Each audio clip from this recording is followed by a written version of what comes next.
తయారవుతుంది. ఆహారం మనం లోపలికి వేస్తాం కదా, కణం తయారవుతుంది. ఆ కణం పుట్టిందంటే మళ్ళీ చచ్చిపోవాలి కదా, అది చచ్చిపోయింది కదా, అది అందులోనే ఉంటుంది మన కడుపులో. దాన్ని బయటకు తీయడానికి 7వ రోజు ఏమీ కడుపులో వేయద్దు. వేయని రోజు అది బయటకు వస్తుంది. చూడండి, ఇంత రహస్యం ఉంది మన యోగులు. ఒకసారి గట్టిగా వాళ్ళకి ఎంత కొట్టినా తక్కువే. అలాంటి మహాత్ములు ఇలాంటి గొప్ప విషయాన్ని కనుక్కొని, అమ్మ వారానికి ఒకసారి ఉపాసం ఉండాలంటే వారానికి 3 ఒక్క పొద్దులట. కానీ సందడంతా తింటున్నాం కానీ క్లీన్ కావట్లేదు కదా. 6 రోజులు మంచిగా తినుండి, 2 పూటలు 2 తినుండి, మళ్ళీ 3 వద్దు. తర్వాత ఆ 7వ రోజు వీలైతే మీకు వీలైతే మీ క్లాసులు చెప్పడానికి ఎక్కడికి పోతుందని మేము పోయిన కాడ అరవాలి కాబట్టి, ఇది అయితే ఆకలి కాబట్టి 15 రోజులకు ఒకసారి నేను ఏకాదశిని పెట్టేసుకున్నా.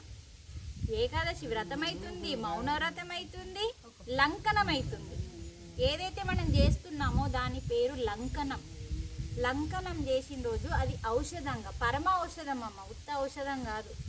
పరమ అంటే మందుగా తయారవుతుంది. పరమ ఔషధంగా తయారై ఈ కడుపు అంతా క్లీన్ చేస్తుంది, కడిగేస్తుంది. అప్పుడు నీకు రావాల్సిన రోగాలు రాకుండా కాపాడుతుంది. చూడండి ఉపవాసం వల్ల ఎంత అంటే, కడుపు నిండా తింటాం, మంచిగా నిద్ర వస్తుంది. అప్పుడు ఆయనతో ఉండం. ఎవరితోని? మన తండ్రితో ఉండం కాబట్టి, పరమాత్మతో ఉండం కాబట్టి. కడుపు కొంచెం ఖాళీ ఉంటే నిద్ర వస్తుందా? రాదు. అప్పుడు పరమాత్మతో ధ్యానంలో కలుస్తాం. ఈ ఆత్మ, ఈ జీవుడు ఆత్మ, ఈ దేవుడు పరమాత్మ 2 కలుస్తాయి. అప్పుడు నీకు లోపల ఉన్న జ్ఞానం విచ్చుకుంటుంది.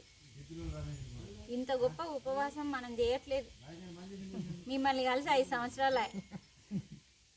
నేనేమో 3 సంవత్సరాలకు ముందు పట్టిన, ఇప్పుడు 8 సంవత్సరాలే మిమ్మల్ని కలిసి నుంచి పట్టడం. అంటే ప్రతి ఏకాదశికి ఏదన్నా క్లాస్ ఉంటే తప్ప. మొన్న కూడా పిల్లల దగ్గర ఉన్నా కూడా ఉన్నా.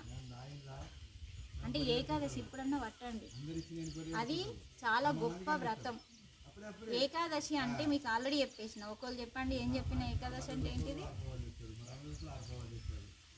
మన అన్నీ ఆపేస్తాం.